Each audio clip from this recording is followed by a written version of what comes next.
Boa noite, meus queridos amigos, irmãos, mais uma vez com o nosso programa Espiritismo em Foco. E hoje eu tenho a alegria de receber, lá de Araruama, lá do Grupo Espírita Allan Kardec, meu amigo José Hélito, que sempre esteve aqui muitas vezes aqui conosco, mas devido a essa pandemia, ele está lá na sua casa, quietinho, lá no seu cantinho, e vai fazer uma live aqui muito interessante, bacana com a gente aqui hoje. E o tema que ele trouxe para a gente, não ponha a candeia debaixo do alqueire. Então, vamos bater um papo, sobre esse tema, por Jesus, o que Jesus quis falar, nos ensinar com essa parábola. Não é isso, meu amigo José Hélito? Então, na semana que vem, vou ter também aqui nosso querido amigo João Carvalho Neto, que é de Saquarema, pertinho aí de Araruama. E vai falar sobre saúde e doença. Então, meus amigos aqui da Jovem TV, aqui de Cabo Frio, nós estamos ao vivo aqui pela Jovem TV e também pelo Facebook. Então, as pessoas que queiram assistir pelo Facebook também está lá. Tá bom? Então, coloca aí meu querido amigo José Hélito aí no ar também, para que as pessoas possam vê-lo diretamente de Araruama. Meu querido amigo José Hélito, do Grupo Espírita Allan Kardec. Já está no ar? Já está no ar. Meu querido amigo José Hélito, você já está no ar, você já está aparecendo na Jovem TV e também no Facebook. Muito obrigado mais uma vez pelo seu carinho, por você estar aqui no programa Espiritismo em Foco. E esse tema que você está trazendo para a gente é muito interessante, muito bacana mesmo. Mas antes de a gente começar a conversar, gostaria que você fizesse uma oração para todos nós, para que a gente possa fazer esse clima, que a espiritualidade responsável pelo nosso programa possa nos ajudar, possa nos intuir, para que a gente possa fazer um programa que seja do agrado de todos, que possa tirar o máximo de dúvidas. E caso as pessoas tenham dúvida, pode mandar a pergunta pelo Facebook ou pelo nosso telefone celular 999-691632, que é o meu telefone. Você manda um zap para mim que o Zé Hélito vai responder para a gente com todo carinho lá de Araruama, diretamente de Araruama. Meu querido amigo, faça uma oração para todos nós. Pois não. Então vamos orar. Senhor e Mestre Jesus, aqui nos achamos nesta hora, neste programa abençoado, que veicula as tuas ideias, te rogamos, Senhor, que tu possas levar até os companheiros que se encontram sintonizados nesta rede de TV, a energia da saúde, da harmonia e do equilíbrio. Que possa, Senhor, os embaixadores da luz nos favorecer com o raciocínio claro, com o raciocínio objetivo, na temática que iremos desenvolver nesta noite. E que, Senhor, mais uma vez, tu possa estar conosco, não somente hoje, mas para todos sempre. Que assim seja. Graças a Deus. Graças a Deus, meu amigo, meu querido amigo, sobre esse tema, que é mais uma parábola de Jesus, e eu queria saber, por que Jesus fala por parábolas? Porque tem muita gente que não entende até hoje o porquê disso e realmente interpretar as parábolas. Agora nós estamos começando a aprender a interpretar. Fala pra gente aí por que Jesus falava em parábolas. Boa noite a todos, boa noite aos companheiros ligados aí nesse canal de televisão. Obrigado ao Renato, sempre muito amistoso, fraterno, amigo, dando-nos esta oportunidade de a gente vir aqui conversar com os internautas, com aqueles que se interessam por essa temática. Nós queremos mencionar o seguinte: nós somos vinculados ao Grupo Espírita Allan Kardec de Araruama e também, Renato, a AME Araruama, sim, Associação Médica Espírita de nossa cidade. Sim, né, importante. Que desenvolve um trabalho extraordinário, né, no município, inclusive agora, né, atendendo a toxicômanos, lá na Sociedade Espírita Renascer.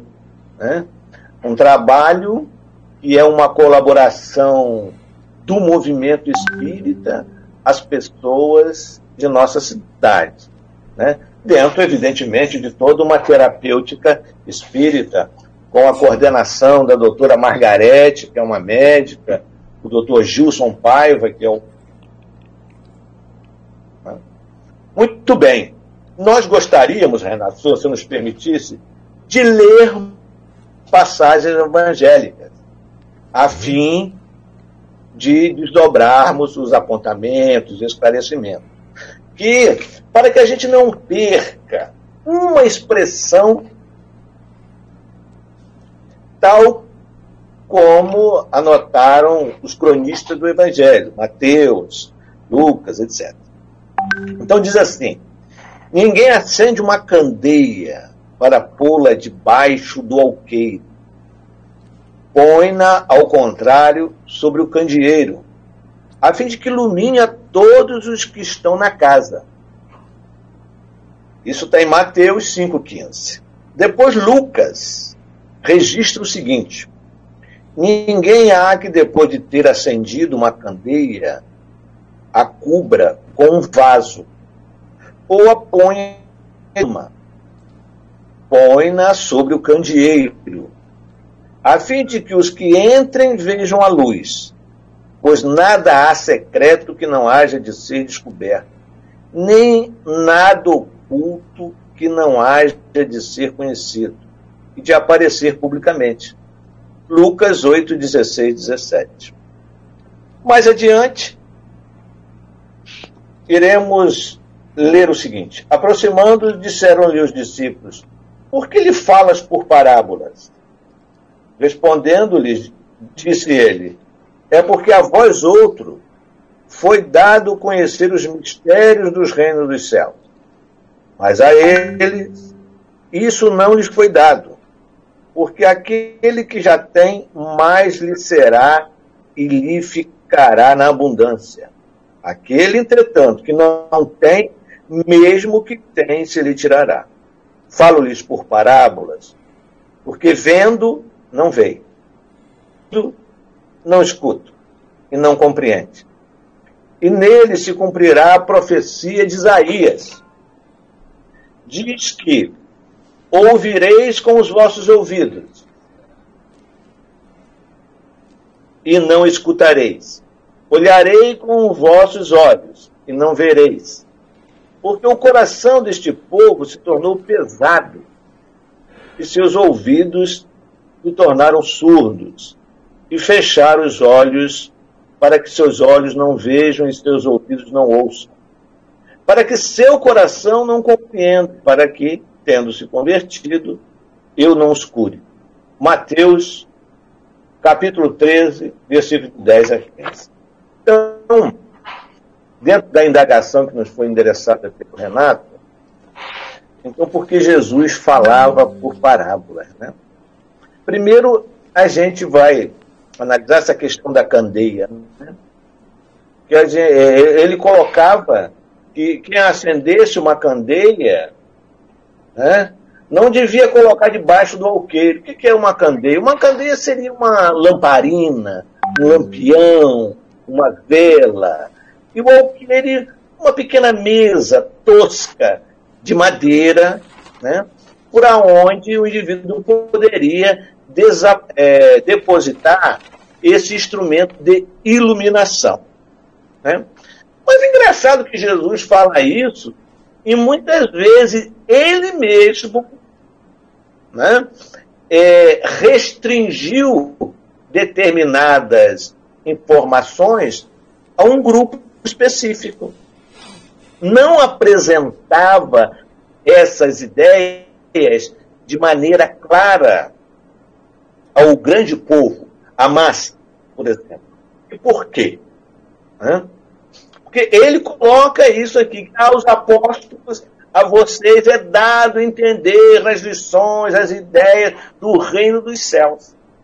Né? Mas mesmo assim, muitos apontamentos ele deixou que o futuro viesse a desvelar. Então, as parábolas, o que é uma parábola? A parábola é uma história. Jesus mergulhava naquele cenário cultural e trazia imagens, e trazia a imagem das paisagens, do cotidiano, daquilo que as pessoas conheciam, para ali ofertar o quê? A informação da lei de Deus. Certo. A informação da lei de Deus. Então, a parábola tinha esse sentido. Né? Tinha esse sentido de dar àquelas pessoas o conhecimento dentro de uma história que eles poderiam captar, que eles poderiam assimilar. E as ideias, os apontamentos, os princípios mais complexos, o futuro, que ficaria ali envolvido numa certa alegoria, simbologia, viria despertar. Né? Então, essa é uma técnica pedagógica, educativa, de excelência, apresentada pelo Cristo. Né? Quando ele lança a parábola do bom samaritano, né? Ele demonstra ali claramente, e hoje os benfeitores espirituais na codificação colocam, como que você chega ao reino dos céus. Ele deixa no ingrediente, no enredo de suas ideias, dois aspectos fundamentais que todo mundo entende. Não tem ambiguidade, não tem expressão alegórica que crie confusão nas ideias. Qual é? A caridade e a humildade. A parábola do bom samaritano demonstra inequivocamente uma expressão de atitude caridosa de alguém que é rejeitado pela sociedade da época e que estava integrado na lei de Deus. Né? E aquilo, as pessoas dentro daquela historieta conseguiram assimilar de maneira profunda. Então, esses são os dois níveis, os dois aspectos fundamentais para que o homem alcance no desenvolvimento de sua personalidade os fatores fundamentais através das atitudes para alcançar esse reino, para, na melhoria de sua personalidade, no pós-mortem, né, chegar a um ambiente de paz e harmonia do mundo espiritual. Então Jesus trazia esses contos, essas histórias extraordinárias, que era chamada de parábola, aonde ele oferecia às pessoas, né, porque ele vinha falar disso. Todo o seu conteúdo demonstra o que é a lei de Deus, numa forma pedagógica, interessante, valiosa, enriquecedora, dentro da capacidade de entendimento daquela população. Né? Não é algo para a gente ver, olhar, ouvir, achar bonito. É orientação educativa para a vida eterna. Então, o que fez o samaritano? Porque passou o levita, passou o sacerdote, o homem estava lá estirado, a pancadas no chão. Eram pessoas que conheciam a lei, né? Estudiosos da lei. Verdade. E, num campo dos privilégios das ideias, eles conheciam reencarnação, eles conheciam comunicabilidade dos espíritos, porque isso ficava no grupo dos iniciados. Era só no ambiente dos privilegiados que essas ideias eram veiculadas, porque o povo, evidentemente, não tinha um desenvolvimento cognitivo satisfatório mas muito utilizaram esses conhecimentos para manipulação, para o domínio. Produziam efeitos físicos com a sua mediunidade para controlar as massas. E aí se diziam portadores de poder, e a mão do Senhor, a mão dos deuses estava sobre a sua cabeça. Né? Então ele tinha ali uma influência extraordinária sobre as pessoas, sobre aquela comunidade. Mas vejamos que essa ação educativa do Cristo, esse lecionar dessa maneira, fez com que as suas lições atravessassem os tempos, trazendo para nós essas informações excelentes.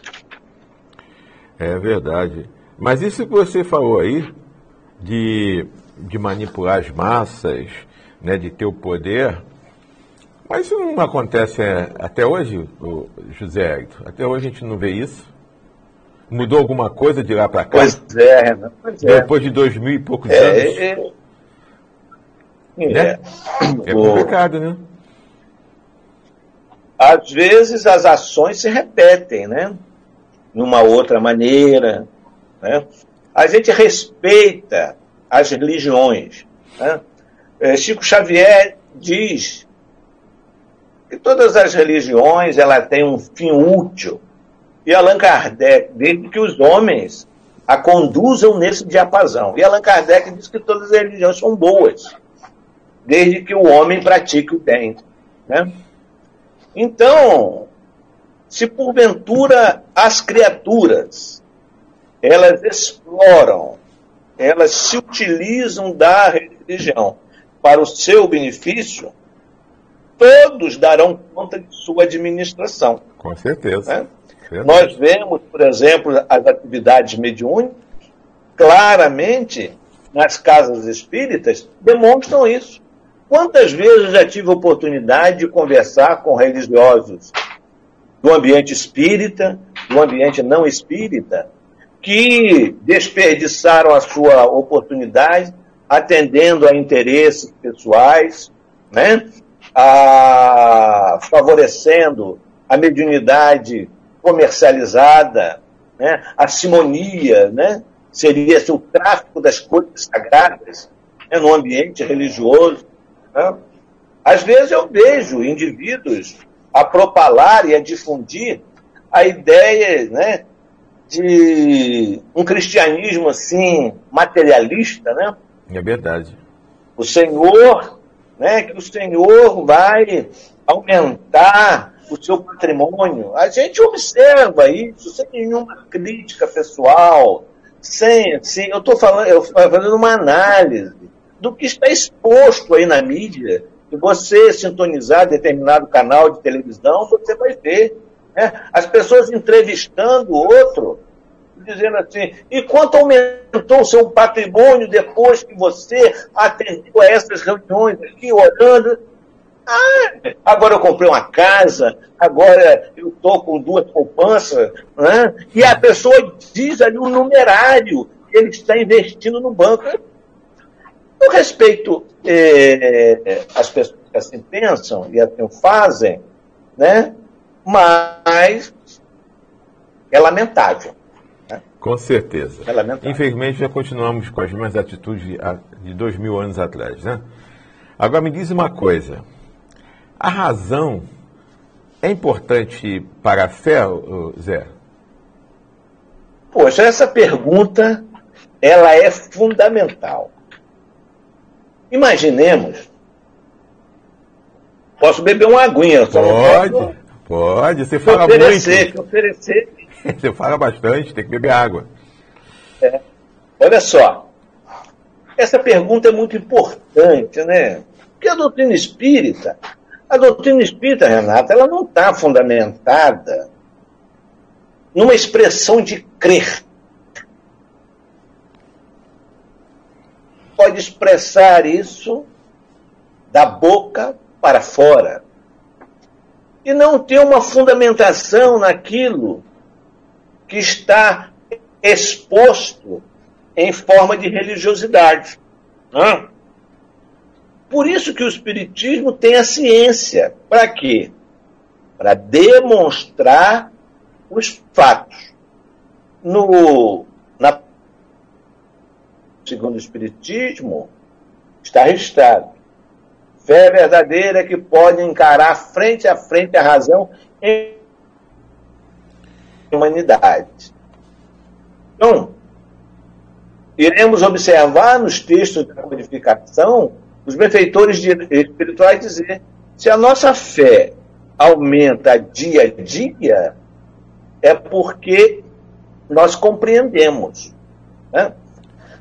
E muitas vezes isso não é muito utilizado nas casas espíritas. Por exemplo, como é que você aprova uma pessoa que a vida continua depois da morte? Ah, não! Desde que o mundo é mundo, eu creio nisso. Não é assim. Não é assim. Né? Então, os benfeitores estão dizendo aqui que sem a luz da razão, a fé desfalece. A fé, ela desmorona. Porque não tem base. Não, mas isso é assim mesmo, isso é um mistério de Deus. Que mistério de Deus é isso? Né? Às vezes essas questões, elas não são analisadas como deveriam se fazer nas instituições espíritas. Ora, nós temos a ciência espírita com Allan Kardec. Você veja bem, eu vou voltar um pouco. A Sociedade Dialética de Londres, ela foi fundada em 1846, se não me falha a memória. Lá tinha como presidente John Lubbock, os dois vice-presidentes era Thomas Henry Huxley e George Henry Huxley. O Thomas Huxley era considerado um dos professores mais sábios da Inglaterra. É um conjunto de indivíduos, pesquisadores, cientistas, estudiosos, profundos de temas os mais variados da sociedade. Então, essa época, 1846, era ali o período ainda, não sei se foi 1846 ou 1868, uma coisa assim. Mas ainda era o período das mesas girantes, tinha muita profusão nos salões, dessa atividade das mesas girantes, das mesas dançantes, onde se fazia perguntas aos espíritos e, através de efeitos físicos, de pancadas, vinham as respostas. Então, como isso se tornou uma febre dominando as paisagens da Inglaterra, eles resolveram pesquisar. Pesquisar para trazer o resultado de suas pesquisas à população inglesa e ao mundo, porque a Europa vivia também esses acontecimentos. E, sobretudo, porque eles achavam que aquilo era uma enganação, aquilo era... estavam ludibriando as pessoas. É verdade, E realizaram essas investigações científicas durante 18 meses, Renato. 18 meses. E no final de 1 ano e 6 meses, eles trouxeram a conclusão de uma rigorosa pesquisa.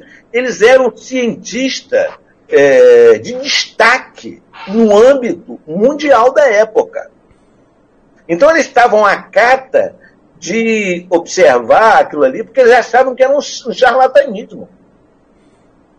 Então eles trazem o resultado da pesquisa demonstrando inequivocamente de que eram fatos reais, de que os fenômenos eram produzidos por uma inteligência extrasensorial, que os fenômenos de efeitos físicos eram verdadeiros. Isso criou um alvoroço. Né? Então, Allan Kardec utiliza o mesmo método científico e comprova, né, a intervenção dos espíritos no mundo terreno e a continuidade da vida depois da morte. Né? Então, muitas vezes, a gente não traz aos estudos e às reflexões os fatos científicos que demonstram essa imortalidade da alma. Né?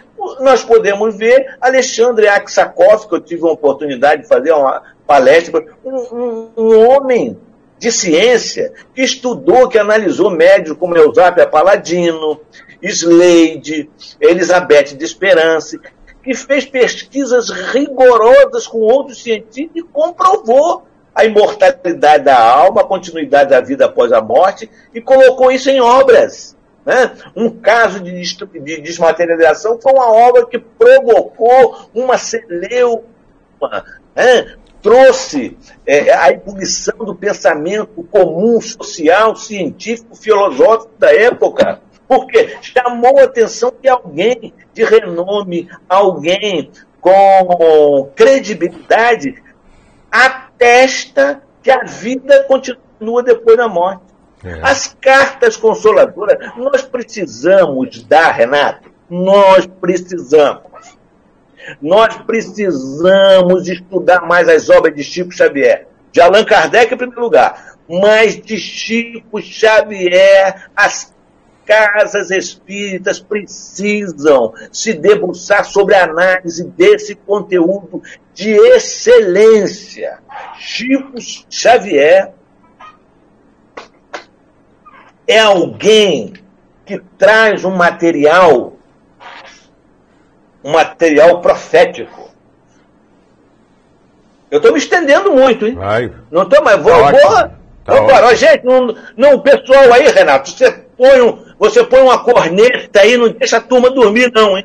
E lança a corneta que vai chegar lá na casa do pessoal, não deixa a turma dormir, hein? Olha só. Fala. Então, Chico Xavier, cara, você vê que a Associação Brasileira de Cardiologia hoje coloca da importância do médico falar para o seu paciente dos aspectos religiosos, inclusive dos aspectos de conduta tipo assim. O otimismo como é importante, o equilíbrio como é importante, né? A paciência. Esses dados já se apresentam por André Luiz no livro Missionário da Luz. Olha que coisa! E ele diz lá que no futuro, no gabinete dos médicos, essas orientações serão dadas. Então nós precisamos refletir, debruçar sobre essas ideias. Esse homem extraordinário, que as suas cartas são consoladoras. Porque aquilo, gente, é uma demonstração inequívoca. É um apontamento científico dos mais vigorosos. Quando ali, cara, ele traz no mundo espiritual pessoas que desencarnaram através da sua mediunidade e ele registra nome de parente, datas, sem conhecer ninguém. Esse homem teve a sua psicografia passada num trabalho de grafoscopia, que era para identificar se a letra do espírito se conferia no corpo, e isso foi confirmado. Estou falando demais aí, mas eu estou gritando muito, se estou te gritando, você fala aí que eu diminuo. Tá bom, tá jóia, tá beleza. Tá bacana. Então, essas são questões, por exemplo, a razão, cara. A razão, ela precisa estar na base disso aí, né? Ou quem está nos ouvindo aí, imagina se não houvesse a reencarnação, se a reencarnação não for uma lei biológica, como teria justiça divina, Renato? Como é que pode? Justamente. Eu não entenderia.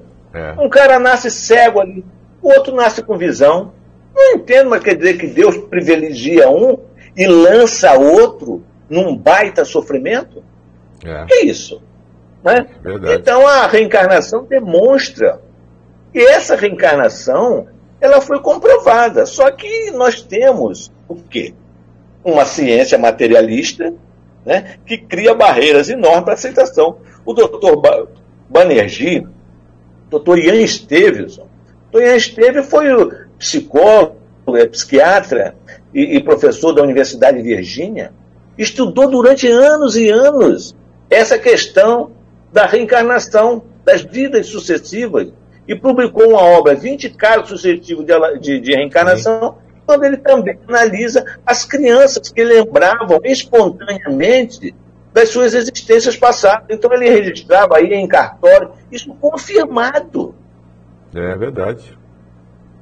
Aqui no Brasil, pouco estudado, hein? Pouco estudado. Não adianta o pessoal dizer que é pouco analisado.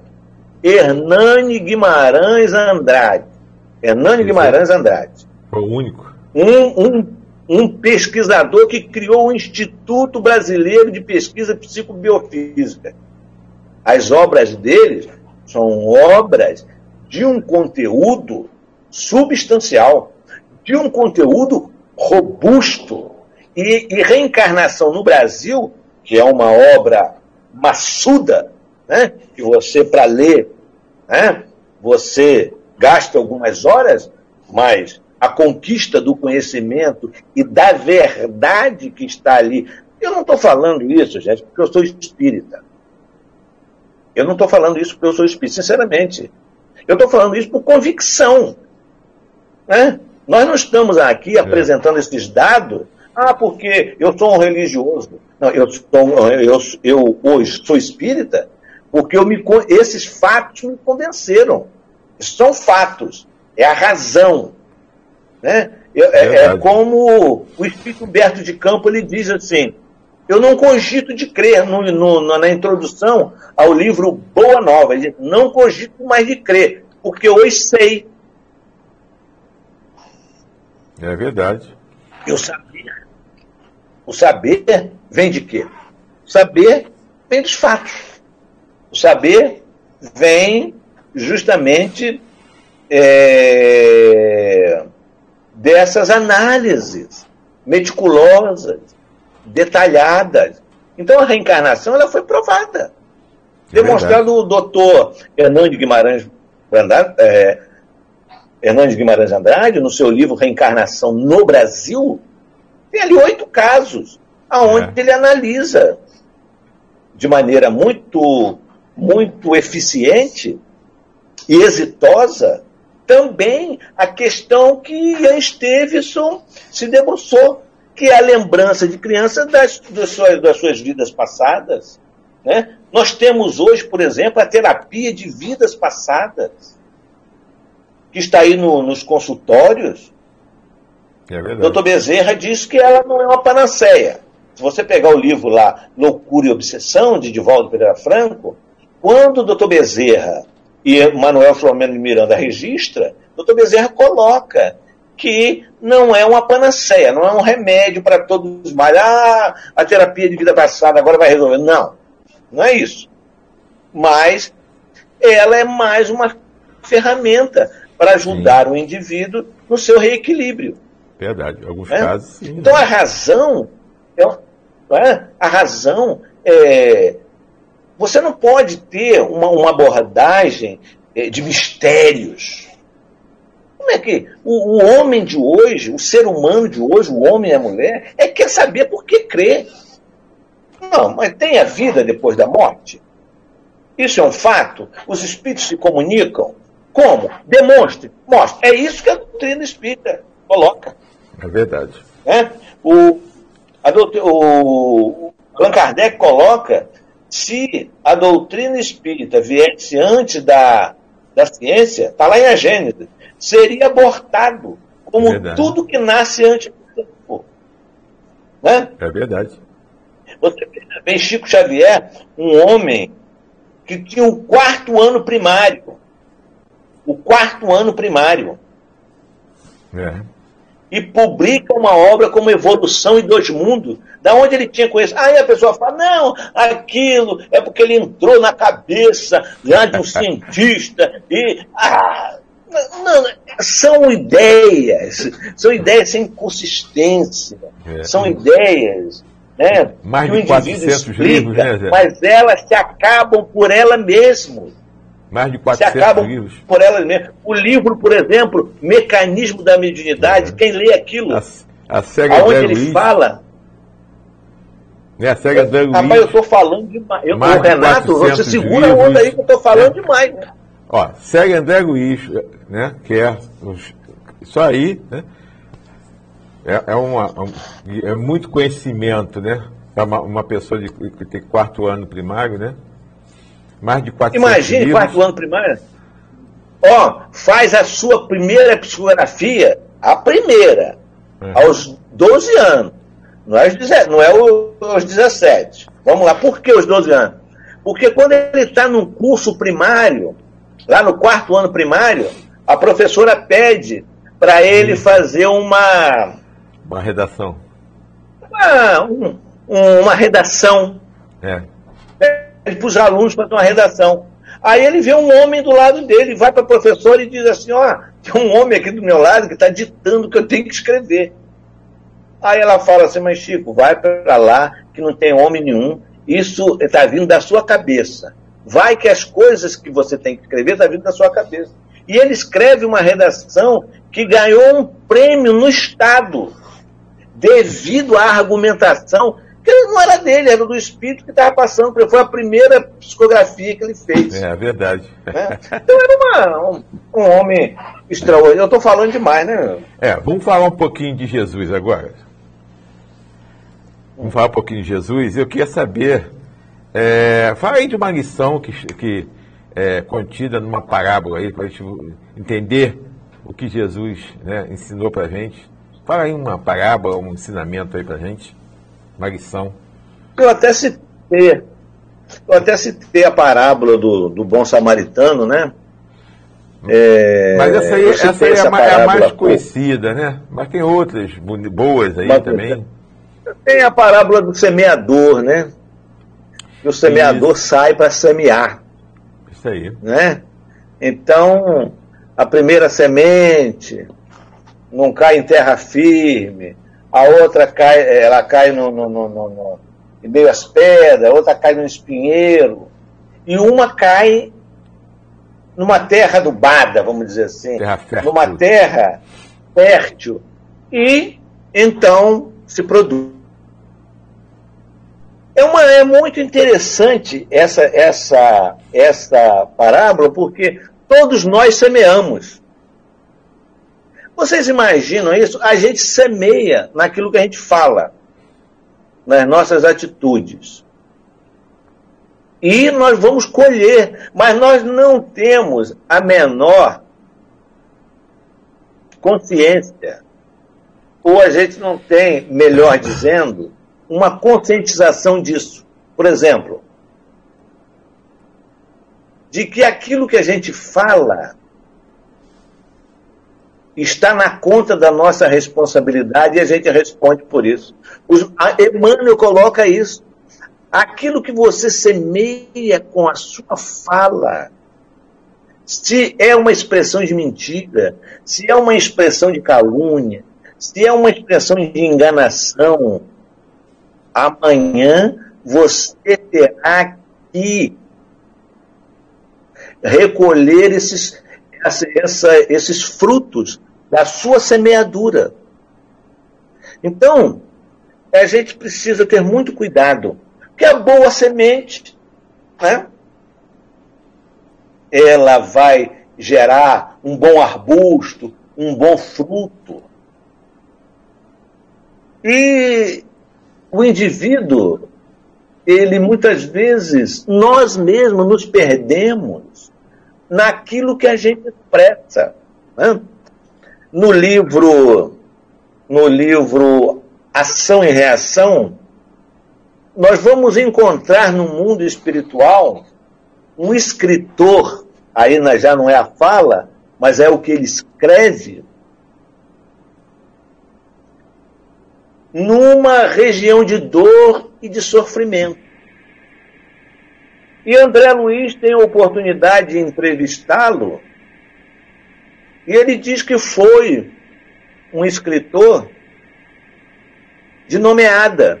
Seus livros foram muito lidos pelas pessoas, mas o que ele colocava no enredo das histórias levou muitos indivíduos a tomarem atitudes equivocadas, e ele foi responsabilizado pela infelicidade que desencadeou na existência das criaturas. Mas isso a gente passa isso correndo. Você vê um negócio que a gente passa correndo sobre isso? No livro Nosso Lar, alguém já leu o livro Nosso Lar? Você já leu o livro Nosso Lar? Já leu umas 300 vezes, né? Algumas 2 vezes. Então, você vê que aquilo que eu decorei, você presta atenção, aquilo que eu decorei para falar, vê se é isso mesmo. O André Luiz é recolhido num hospital lá de Nosso Lar, tá certo isso? No Ministério do Auxílio. Isso. E ele recebe a visita de um médico. Você lembra do médico? Não. Henrique de Luna. Henrique de Luna. Eu ia te dar 10, agora te dar 9. Henrique de Luna é o médico. Aí esse médico começa a examiná-lo. A sua região do abdômen, do intestino, e vê que os rins e o fígado foram tomados, deteriorados pelo câncer e tal. Coloca que ele foi um suicida indireto e que ele desperdiçou oportunidade assim para ele. Talvez esse detalhe é que passa despercebido pela gente. Ele começa a dizer assim. E também as outras tarefas que o Senhor lhe deu para realizar, prejudicadas, elas sofreram pelas suas atitudes uma realização pequena, mínima. Aí, mas que tarefa, que missão eram essas? A tarefa de médico, de profissional. Ele fracassou na área da medicina como profissional. A tarefa de pai, que ele fracassou. Marido, no final é muito interessante, que ele fala, eu não sabia que iam me pedir contas dessas coisas. É verdade. Então aquilo que a gente semeia, a gente vai colher. Então por isso que a gente tem que semear em terra boa. Com certeza. Para que os resultados, as consequências dos frutos sejam saudáveis. Vocês vejam bem isso, que passa despercebido. Como é que a gente está funcionando como profissional, como professor? Professor vai para o céu, gente. Professor não passa pelo umbral de jeito nenhum. Se o professor passar pelo umbral, aí já é demais, né, cara? É verdade. Então, veja bem, como você está atuando como professor, como dentista, né? Como farmacêutico, como que você interage, como você realiza o seu trabalho em favor da sociedade. É verdade. Né? Então, essas questões vão ser solicitadas a nós. Agora, então, isso é muito... É verdade. Zé, muito grave. Agora me diz uma coisa, né? Em determinado momento, Jesus chegou assim para os seus apóstolos e falou assim, não preguem para os gentios. Por que ele falou isso? Puxa vida, cara.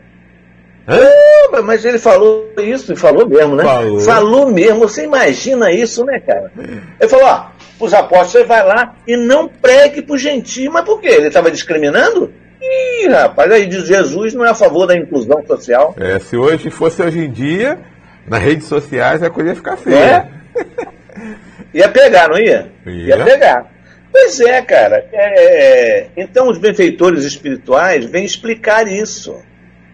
Porque o que acontece? Se a gente lançar uma semente numa terra que não está preparada, o que vai acontecer com a semente? Ela morre, na verdade.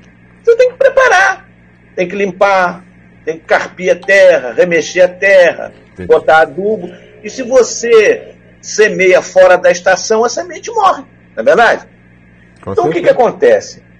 Os judeus já tinham aquela ideia do Deus único, né? E essa cerebração estava mais preparada para receber as lições de Jesus do que os gentios, que ainda sobrenadavam, né, na infância espiritual, podemos dizer assim, mas que no futuro eles receberiam essa informação, esses conceitos educativos, como Paulo o fez, né? O grande apóstolo que estendeu essas verdades da lei de Deus que o Cristo trouxe para aqueles outros povos que não eram judeus e eram tidos como gentios. Né? Então, é uma abordagem muito interessante, porque é uma lição que a gente deve pensar sobre ela. É muito valiosa, porque muitas vezes você quer falar do espiritismo também para pessoas que nem sequer cogitam da continuidade da vida após a morte. Tem uma ideia preconcebida. Então, o terreno está difícil. Você vai gastar o seu verbo, porque o indivíduo ele tem uma resistência, tem uma ideia preconcebida. A pessoa precisa fazer um movimento, né, de estar aberto a refletir sobre isso. Né? Quantas pessoas, por exemplo, falam mentiras sobre a doutrina espírita. Você é espírita? Ih, você é coisa do diabo? Não tem um negócio assim? Ué, você é espírita? Ainda tem. Ih, você está filiado a Satanás? Isso é uma aberração. Muitas pessoas falam por falta de conhecimento. Outros falam por má fé. Sim, com certeza. Outros falam por má fé. Exatamente. Então, se você vier, vocês que nos escutam, conhecer a doutrina espírita, verá que a doutrina espírita, ela trabalha as lições de Jesus, né?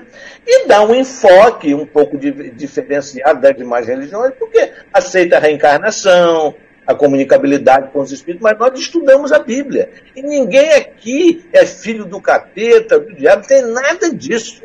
Né? Então, meu querido amigo, né? Então o que acontece?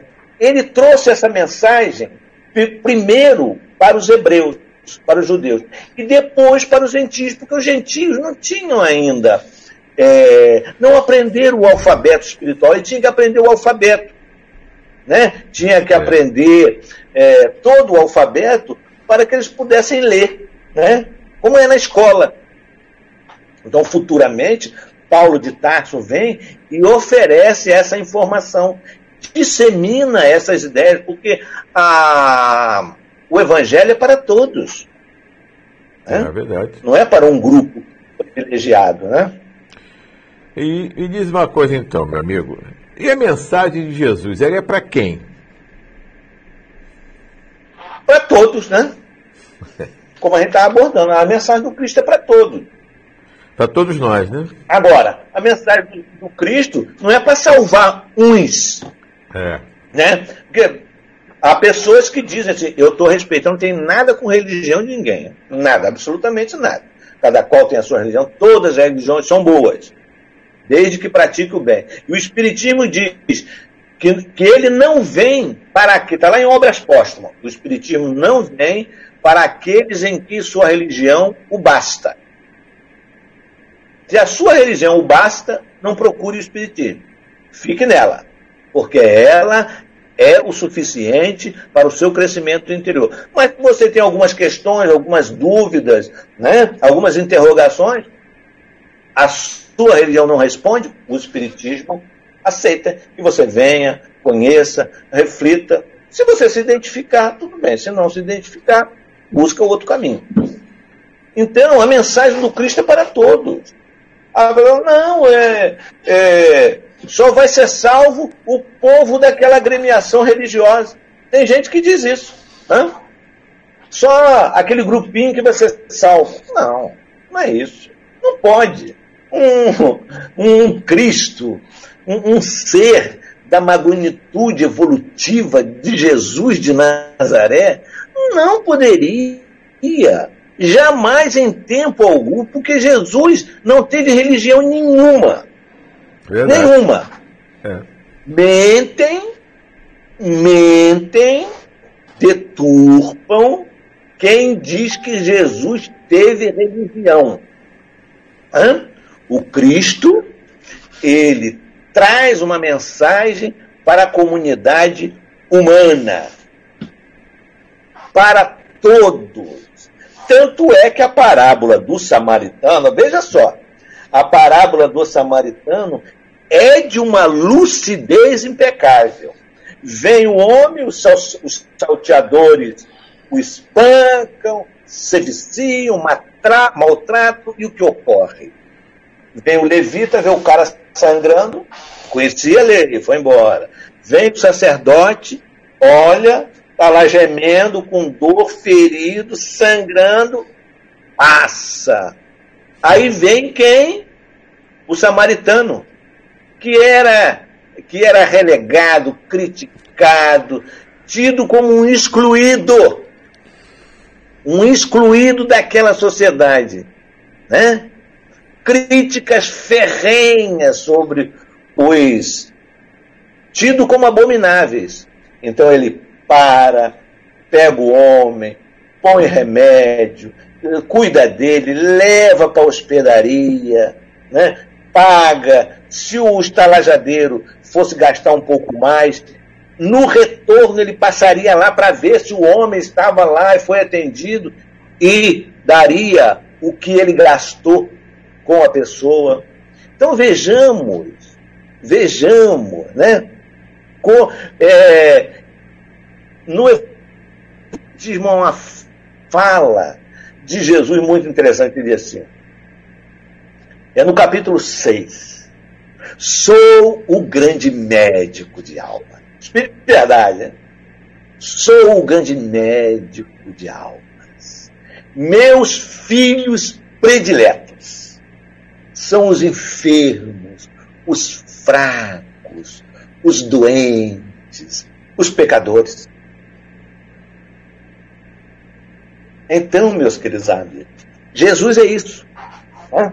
A sua mensagem não é uma mensagem de punição, não é uma mensagem infernal, não é uma mensagem que te aflige, é uma mensagem que recupera, desde que a criatura realize. Fora da caridade não há redenção. Caridade e humildade são os dois tópicos que o Cristo apresenta em suas ideias. Bem-aventurados humildes, porque deles é o reino dos céus. Então o trabalho com o próximo, o próximo é o nosso caminho para a felicidade. E muita gente não gosta, muitas vezes, de trabalhar. Eu já ouvi pessoas a dizerem que a gente tem que ficar com essas palestras virtuais, mesmo depois que a pandemia acabar. Imagina, a casa espírita vai ficar vazia, né? Não, porque é muito bom estar em casa, na poltrona, sentadinho, vendo a palestra. Meus queridos, a casa espírita deve ser a nossa festa, deve ser a nossa alegria, de estarmos com os companheiros, termos o contato, estarmos com o outro, ouvirmos o outro, permutarmos emoções. Esse é o momento em função da pandemia. Mas quando a vacina chegar, quando o remédio chegar, que nós retornemos para as nossas realizações. Então, nós temos que ter um trabalho para conosco, observar a nós mesmos, numa análise. Numa análise. Nestes dias, as pessoas. É verdade. Agora... Então, tem muitas pessoas passando privações e fome. Você não pode ir na rua, você está no grupo de risco, dá os mantimentos para alguém levar, dá a roupa para alguém levar. Ou você se veste de segurança e encaminha os recursos para as pessoas. Trabalhe no bem, utilize a mídia, colocando textos saudáveis, textos que possam levar otimismo, confiança. Mantenha um grupo de oração para irradiar ectoplasma saudável para os hospitais, para as unidades de pronto atendimento, para um amigo que está em dificuldade. Isso não é um resfriado. Mais de 70 mil pessoas. Dores alucinantes, cortando famílias. Todos nós que estamos aqui pedimos esse instante. Então, se temos consciência disso, estamos convocados a interferir de maneira saudável. Pegue o seu telefone e ligue para um amigo que está passando dificuldade porque está sem trabalho. Estimule-o, encoraje-o, ajude-o materialmente se puder. A mensagem de Jesus é isso, serviço ao bem, serviço no bem, mas também mudando a nossa personalidade para melhor, no convívio com as pessoas. Renato, eu estou falando muito, Renato. Mas tá bom. Está falando o que é o necessário, né, o que é importante. A gente sabe que... Tem pergunta aí, tem alguma coisa? A espiritualidade está aí. Né? Eu queria saber uma coisa, você falasse sobre a mediunidade, né? Porque a gente acha que mediunidade só acontece, só tem aquela pessoa que é, né, aparentemente, aquilo que a gente, bonzinho. São só os bonzinhos, as pessoas boazinhas, de boas intenções, que tem mediunidade? Ou qualquer pessoa pode ter mediunidade? Como é que funciona isso? Né? Ela não escolhe indivíduo, né? Ela se apresenta tanto no indivíduo devasso como na pessoa equilibrada, né? E é a criatura humana que vai dar o seu conduzimento. Aqui, nesse capítulo 24, se fala sobre a mediunidade. E sobre que Jesus, muitas vezes, concede a mediunidade aos inferiores, aos maus. Né? Por quê? Para que ele possa ter uma ferramenta, não é essa exclusiva, mas nós estamos falando, a sua pergunta se refere a ela, a mediunidade, nesse momento, para que ele possa se redimir, fazendo o bem, né? Com certeza. Mas esse é um capítulo que o indivíduo deverá ter muito cuidado, porque mediunidade é muito mal compreendida. E muito. Infelizmente, olha que nós temos aí uma caminhada, uma esteira de caminhada da doutrina espírita. Eu nunca vi coisa igual. Você quer ver uma coisa simples. Você pega o WhatsApp, você vai ver pessoas compartilhando no WhatsApp mensagens ditas mediúnicas, as mais esdrúxulas. É verdade. Incrível. Aí diz, olha que mensagem que veio lá de fulano de tal. E publica, e compartilha, e bate palma, ó, põe aquele meme, né? E batendo palma. Eu falei, meu Deus, já vi você se assusta com as pessoas que estão compartilhando isso. Eu falei, minha Nossa Senhora, e ali o Espírito põe data de acabar com pandemia, com não sei o que mais. Não estou entendendo isso. Né? Entendendo, estou. Isso é um material muito interessante. Você veja como o conhecimento doutrinário é escasso. Verdade. Escasso. Salvo raras exceções. Escasso, queridos. Né? A gente aceitando essas mensagens assim. Allan Kardec, para a publicação de mensagens. Olha o critério de Allan Kardec. Né? Vê se quem segue esse critério. Quem está nos ouvindo. Quem segue esse critério? 1863, Revista Espírita. Allan Kardec coloca que recebeu 3.600 mensagens, Renato. Essa mensagem, ele diz que 3.000 era de um conteúdo moral irreprochável. Dessas 3.000, não tinha 300 para publicidade. E só 100 era de um mérito inconteste. Esse é o critério kardeciano. Esse é o critério. Hoje o cara rabisca, já publica, já põe lá. Né? Uma mensagem que não começa de lugar nenhum, não vai para lugar nenhum, umas coisas conexas, uma coisa simplérrima, né? Não estou falando da simplicidade do conteúdo, mas umas coisas assim sem sentido, outras que não há conteúdo. É verdade. Então, querido, nós vemos essa enxurrada de livros, entendeu? Livros onde a essência de ideias você não encontra. Não encontra. Né? A mediunidade, o livro dos médios devia ser um dos livros de cabeceira dos trabalhadores da mediunidade. Mas ninguém, é difícil os camaradas estudarem. Né?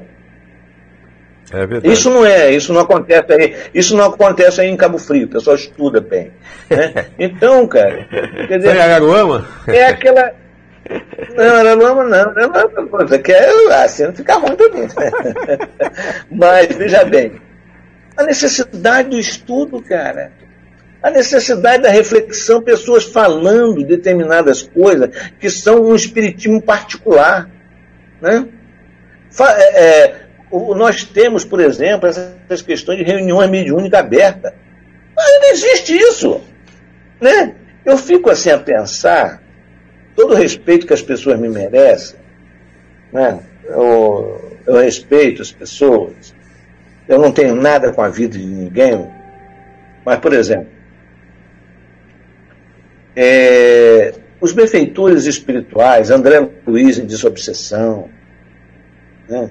Você tem Divaldo Franco, Raul Teixeira, Camilo, vem orientando, Emmanuel, vem orientando para que as reuniões possam ser fechadas. Mas por que as reuniões têm que ser fechadas? Ah, não, porque são os eleitos, porque são os especialistas, são os privilegiados. Não é nada disso, cara. É para fazer com que aquilo seja produtivo. Você imagina uma reunião mediúnica aberta, onde o povo chega, senta aquela plateia, os espíritos se comunicando, os espíritos enfermos ali, um indivíduo na assistência, um debochando, outro com uma ironia não falada, interiormente pensada, outro vibrando de maneira negativa, criando um espaço desfavorável à educação daqueles seres que estão ali. E criando problema, porque o meio influi na comunicação. Ele está lá em livro dos médios. É verdade. Então a gente vê ainda hoje, não é verdade, Renato? A gente ainda vê hoje isso, Renato. A gente vê isso ainda. Não é? Coisas assim. As redes sociais. As pessoas chegam nas casas. Oi? As redes sociais. Oi? As redes sociais hoje, né? O Facebook, o WhatsApp, a gente vê muitos espíritos aí divulgando mensagens de salvadores da pátria, enviados, que foi enviado para salvar o nosso país. E você vê espíritas aí fazendo, né? Compartilhando, como se fosse uma verdade. E compartilham. É. Não, mas aí eu pergunto a você, qual é o critério doutrinário, qual é o conhecimento doutrinário, que vai ter uma reunião agora, que estão se arrumando uma reunião no mundo espiritual, que prepare que hoje ninguém saia de casa, porque vai ter um negócio, uma vibração poderosa, e não sei o quê. Minha Nossa Senhora! É uma coisa, olha, é verdade. É algo assim muito curioso, lamentável, né? E digo uma coisa, nós devemos buscar as casas, buscar o pensamento do codificador. O pensamento do codificador é rico, dos espíritos que assessoraram Allan Kardec. Né? Mas, muitas vezes, a gente não observa isso. Guias, por exemplo, que dominam as casas espíritas. Eu nunca vi tanto guia assim. Uma vez uma pessoa falou assim para mim, aqui fulano tem um guia, Beltrano tem um guia. Qual é o seu guia? Eu não sei, senhora, eu não sei qual é o meu guia. Não, mas você não tem guia? Eu falei, não, eu sou desguiado, eu não tenho guia, porque lá todo mundo tinha guia. Sei lá, eu sou um desguiado qualquer. Guia, sei lá, nome de... Você nunca falou? Verdade. Eu aprendi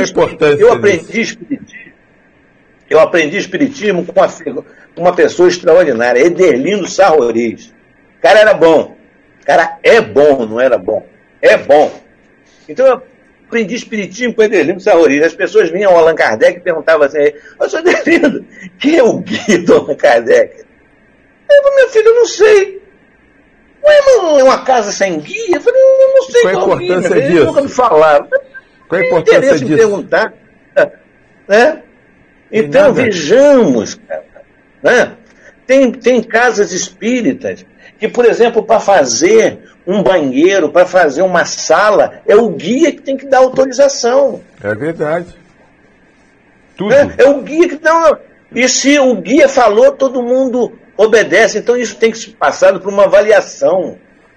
Allan Kardec coloca que mesmo aquele médium, que ele chama de médium formado, médium feito e formado, é a expressão que ele usa, que os benfeitores usam, que ele produz obras, seu conteúdo deve ser avaliado. Sim. Mesmo os médiuns consagrados. Porque se trouxer ali algum texto, alguma coisa que não está sancionado pela universalidade dos ensinos, concordância de generalidade, deve ficar de quarentena. É o futuro que vai. Isso realmente. Que vai consagrar se é verdadeiro ou não. Então, querido, olha, a maioria não faz avaliação nenhuma, né? Nas casas espíritas, uma avaliação rigorosa, no sentido de auxiliar o medianeiro na sua educação mediúnica, na sua disciplina mediúnica, para que ele possa produzir efetivamente, não se faz. Muitas vezes o médium, numa base de orgulho, de vaidade tremenda, não aceita as variações que Allan Kardec coloca no Livro dos Médiuns, que é o recurso infalível para auxiliar o sensitivo no trabalho de aperfeiçoamento de sua tarefa, não aceita. Ele não aceita, não, mas eu psicografei, não sei o quê, se afasta das pessoas que podem ajudar. Isso aí demonstra uma característica obsessiva, ele se afasta das pessoas, não vai mais à casa, aí daqui a pouco ele monta um local aonde ele faz uma prática, nem espírita, não é prática espírita, ele que diz, é uma prática mediúnica enlouquecida. Você veja bem, Renato, que nós temos 2 livros, muito mais de 2, eu estou citando 2. Na década de 40, O Mensageiro. Em 2001, publicado Tormentos da Obsessão, que fala da questão do fracasso na mediunidade. Por quê? Porque justamente as pessoas não atendem aos critérios fundamentais, básicos. Né? O indivíduo chega na casa espírita e quer a reunião mediúnica. Ele acha lindo fechar os olhos, botar a mão na cabeça, igual Chico, que ele vai esquecer a vaidade, que ele vai. Né? Ele está acima das pessoas. Né? E muitas vezes o indivíduo utiliza a mediunidade para controlar as pessoas. Está lá Allan Kardec, bota médios imperfeitos, os médios interesseiros. Muitas vezes não é a questão financeira, mas o interesse de uma ideia. Qual é a ideia? Às vezes o indivíduo quer colocar na sua casa, ele almeja, ele deseja pessoalmente construir um asilo. Aí diz que o guia, ele põe aquilo, daqui a pouco tem uma mensagem que o guia, o tal guia, né, que é mais desguiado do que nunca, trazendo aquela mensagem dizendo de que se precisa construir um asilo. Mas não é a função daquela casa espírita. Há casas espíritas que não tem aquilo na programação. O asilo. É verdade. Aí monta aquilo e acaba com a instituição. É da casa X, da casa Y. Sim, a casa Y, Z, já tem uma programação para construir um asilo. Mas talvez não seja da casa X e Y. Então, os espíritos inteligentes utilizam os médiuns naquilo que há uma expressão do bem, mas não está na programação da casa. Mas o que fazer? Procura outros médiuns. Não aceita só aquela ideia daquele médium. Procura médiuns idôneos e conversem com eles. Peçam ao mundo espiritual para se pronunciar. É verdade. Meu amigo, tá faltando um pouco para nós terminar, mas eu queria terminar com 2 perguntas para a gente fechar o nosso programa de hoje. Primeiro, eu queria que você falasse sobre a coragem ou seja, coragem da fé, mas e carregar a sua cruz. Eu queria que você falasse sobre isso. Cada um vai ter a sua cruz. O que é isso? E a coragem da fé? Eu vou ler. Acho que está tudo ligado isso aí. Você me permite eu ler um apontamento aqui, evangélico? Em Lucas 9,6, se alguém se envergonhar de mim e das minhas palavras, o Filho do Homem também dele se envergonhará, quando vier na sua glória e na de seu Pai e dos santos anjos. Lucas 9,26. Benditosos sereis quando os homens vos odiarem e separarem, quando vos tratarem injuriosamente, quando repelirem como mal o vosso nome, por causa do Filho do Homem. Rejubilai nesse dia e ficai em transporte de alegria, porque grande recompensa vos está reservada no céu, visto que era assim que os pais deles tratavam os profetas. Lucas 6, 22, 23. Chamando para perto de si o povo e os discípulos, disse: se alguém quiser vir nas minhas pegadas, renuncie a si mesmo, tome a sua cruz e siga-me. Porquanto aquele que se quiser salvar a si mesmo, perder-se-á. E aquele que perder por amor de mim e do Evangelho, se salvará. Com efeito, o que serviria a um homem ganhar o mundo todo e perder a si mesmo? Marcos 8, 34, 36. Bom, você estava falando daquele carregar sua cruz, não é isso? Você veja bem que na tarefa do bem, como Jesus coloca aqui, nós teremos as dificuldades naturais. Então, muitas vezes, o indivíduo é criticado, o indivíduo é perseguido, o indivíduo é caluniado. Até mesmo os espíritas fazem parte disso, né? Destilam, com certeza, o verbo,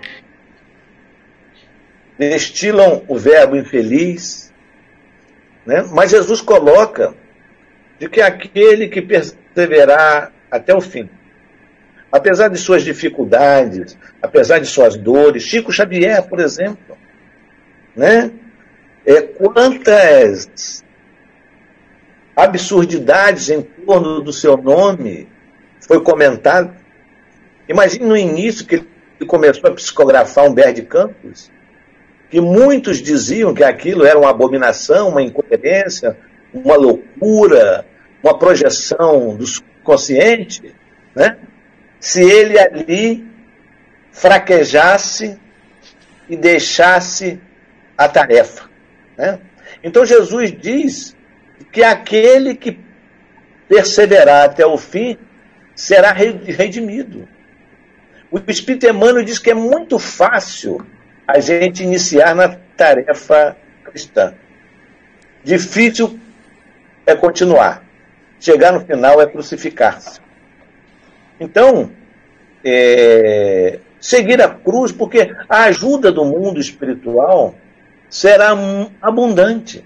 Mas as dificuldades surgirão, porque nesta caminhada você leva uma luz de fósforo, alguém quer apagar, né? E se nós temos aqueles que se mobilizam em esforços para ajudar o semelhante, fazer a sociedade se desenvolver nos seus mais variados aspectos, tem aqueles que se mobilizam para atravancá-la, para dificultar esse caminhar, né? Nós vivemos, por exemplo, um período dos mais dolorosos do planeta, né? Vemos pessoas, por exemplo, em nosso país, que os hospitais precisando de medicamento e respirador, as pessoas estão sangrando os cofres públicos, né?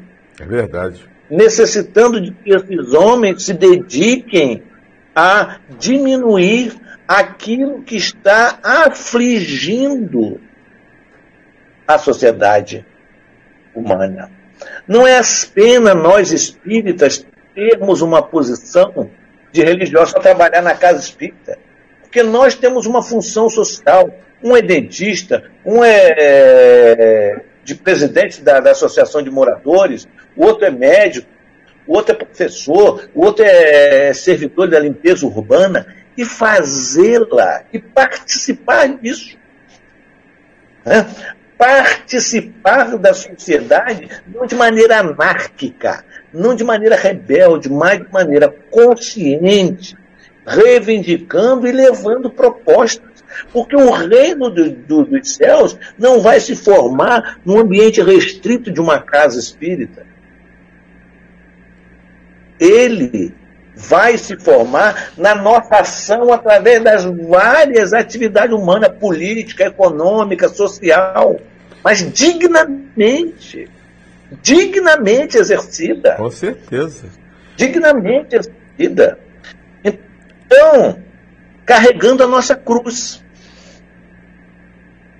Nós vamos renunciar. Quantos políticos dignos renunciam a estar com a família, a estar com as pessoas que comungam dos seus sentimentos, para estar no front, na linha de frente, buscar atender a necessidades fundamentais do povo brasileiro, porque existem políticos dignos e honestos, professores que trabalham insistentemente para reduzir esse abismo manipuladamente cultural entre o pobre e o rico. Falo isso dentro de um programa espírita. E os indivíduos que trabalham para reverter essa situação não estão na proposta de Jesus? Fazendo isso de maneira consciente, de maneira correta, de maneira digna, sem incendiar qualquer área? Verdade. Um juiz, um defensor público, um promotor público espírita, que ele vai ter muito mais responsabilidade que age solicitando os direitos do cidadão que está sendo negado diariamente. Ele não está colaborando, ele não está carregando a sua cruz e colaborando com Jesus na formação de um mundo melhor? Óbvio, queridos. Com certeza. Então, com certeza. Não pensemos que é no espaço restrito de uma casa espírita que nós vamos consolidar o reino dos céus lá fora. É trazendo esse conhecimento, melhorando a nós mesmos, levando a sociedade e atuando socialmente.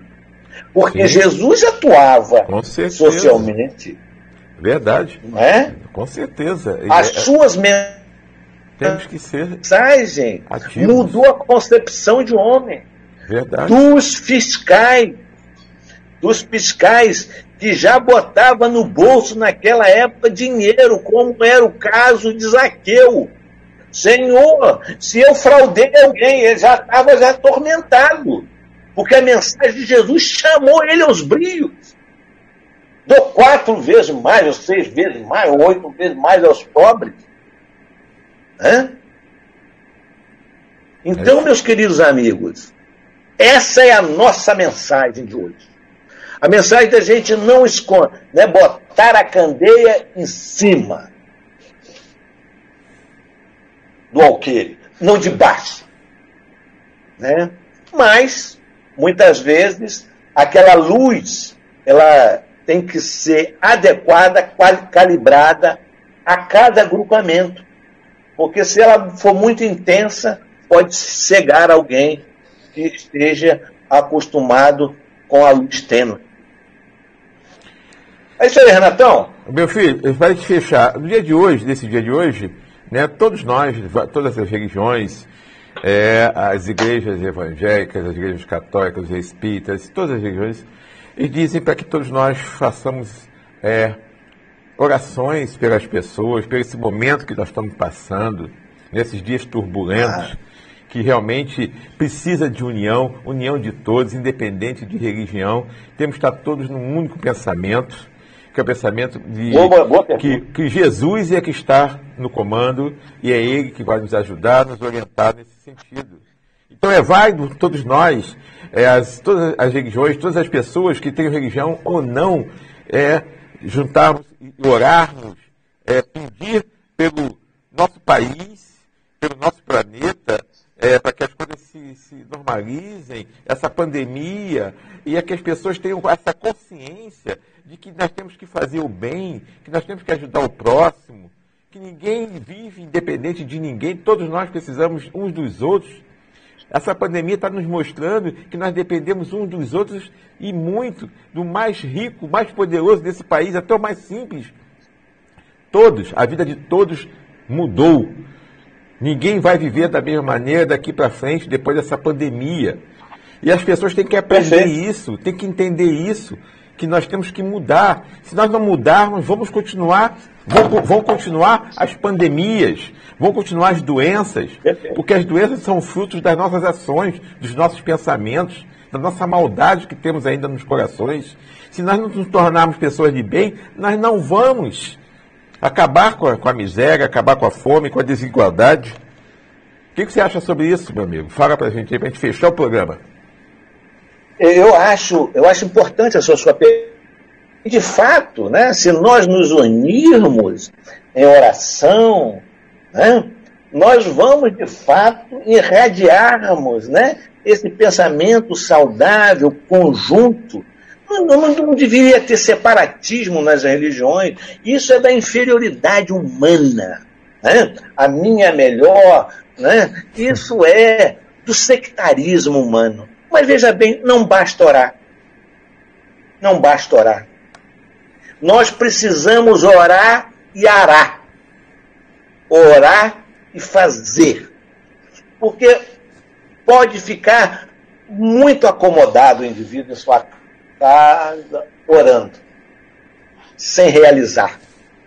Né? Então, os Espíritos falam em orar e arar, e agir. Nós precisamos agir. Né? Verdade.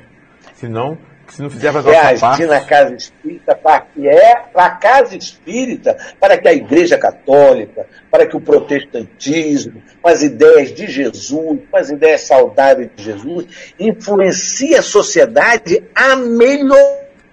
Né? A melhorar, com certeza. Está travado aí. Ih, caiu tudo aqui, caiu minha internet.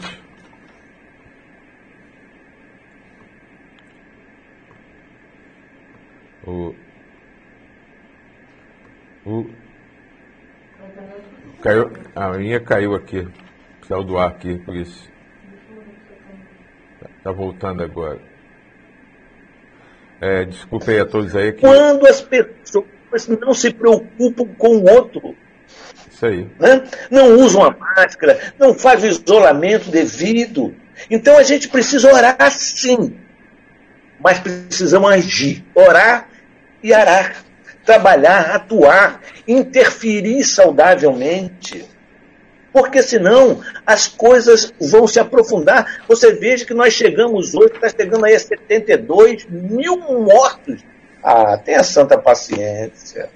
E a Universidade de Juiz de Fora coloca que, através de uma pesquisa que a ABIN, o UOL publicou isso, que a ABIN tem como adequada, né, de que os contaminados devem ser multiplicados por 7, por causa da subnotificação.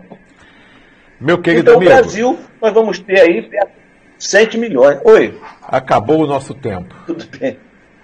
Gostaria só que você se despedisse dessas suas palavras finais e se despedisse do nosso público. Nós estamos já em cima da hora mesmo. Eu agradeço aí as pessoas que ficaram sintonizadas no programa, assistindo a nossa fala. Desculpe aí da nossa limitação, de alguns senões, mas fizemos isso com muito entusiasmo e com muito empenho para que alguma coisa fosse útil. Ok, meu amigo. Eu gostaria de te agradecer muito, mais uma vez, né? Você é sempre nosso parceiro aqui no programa Espiritismo em Foco. E daqui a pouco mais para frente, vamos ver como é que vai ficar essa pandemia, se a gente vai poder estar junto, né, aqui na TV, no estúdio, nos abraçarmos. E vamos ver. Mais para frente nós vamos ver, né? Mas daqui mais uns meses aí para frente. E semana que vem nós vamos receber aqui nosso querido amigo João Carvalho Neto, para falar sobre saúde e doença. Tá ok, meu amigo? Muito obrigado. Obrigado a todos. Todas as pessoas que ficaram conosco até agora, que todos possam ter uma semana de paz, de tranquilidade, de reflexão, de entender que cada um de nós temos que fazer a nossa parte, cada um de nós nos cuidarmos, usarmos máscaras, lavarmos as mãos, não ficar em aglomeração, ou seja, aquilo que a ciência tem falado para todos nós, que temos que ter esse cuidado, porque o Covid ainda está aí, está muito intenso, está contaminando muita gente ainda, então a gente tem que ter essa consciência que nós temos que nos preservar e preservar o próximo. Entender que o próximo também, né, merece todo o nosso carinho, todo o nosso respeito e vamos cada um de nós fazer a nossa parte. Tá ok? Então que todos tenham uma semana maravilhosa, muita paz e até a semana que vem com mais um programa Espiritismo em Foco. Até lá!